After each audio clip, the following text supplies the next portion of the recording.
When the Islamic warrior Saladin conquered the Crusaders and took control of Jerusalem, all right, he entered into an agreement that the Muslims would protect the Christian churches. And so he appointed two Muslim families. Both of these families had been in Jerusalem for, close to 1,000 years. And each generation has passed down the key. The key. Right. The physical key. Mr. Judah said that the key he presently has is 800 years old. It's incredible. He had another key, but it broke. And this is a Muslim. I mean, yes. Judah is a Muslim. And he said it's a great honor for a Muslim to hold the key to the Church of the Holy Sepulchre, which is the most important church in Christendom. That's not disrespect. See, we don't hear this in America. We don't hear, because what we have been told is Christian Americans, you should hate Muslims, you should kill Muslims. Because they're going to tear down all the churches yes.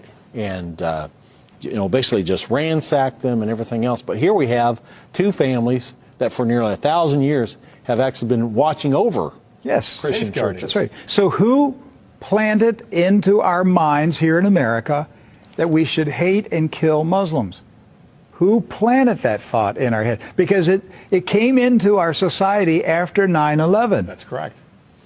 So 9/11 was a calculated, planned operation, and it changed everything in our country.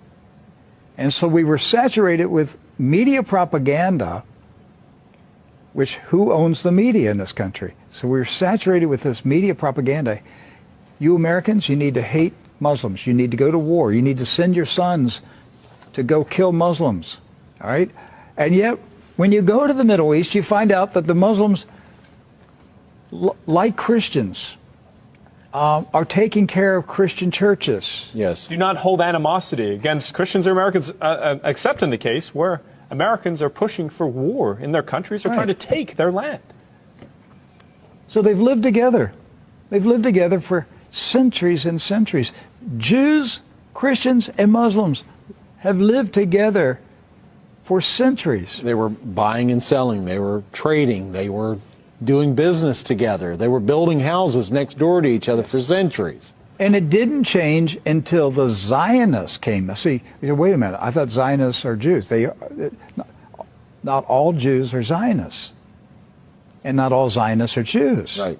Zionism is a political movement. Yes. Right. It's an ideology. Yes. Not an ethnicity. And so when the Zionists came to Jerusalem and Palestine, basically in the 1920s and 30s and 40s, all right, they came to agitate. They came to infiltrate. They came to seize control.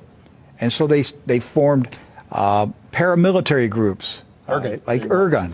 And that's where Ariel Sharon and Menachem Begin, and these guys were young terrorists. And so there's where the hatred started to come in. The fighting, the animosity, the bitterness. But it didn't start until the Zionists appeared.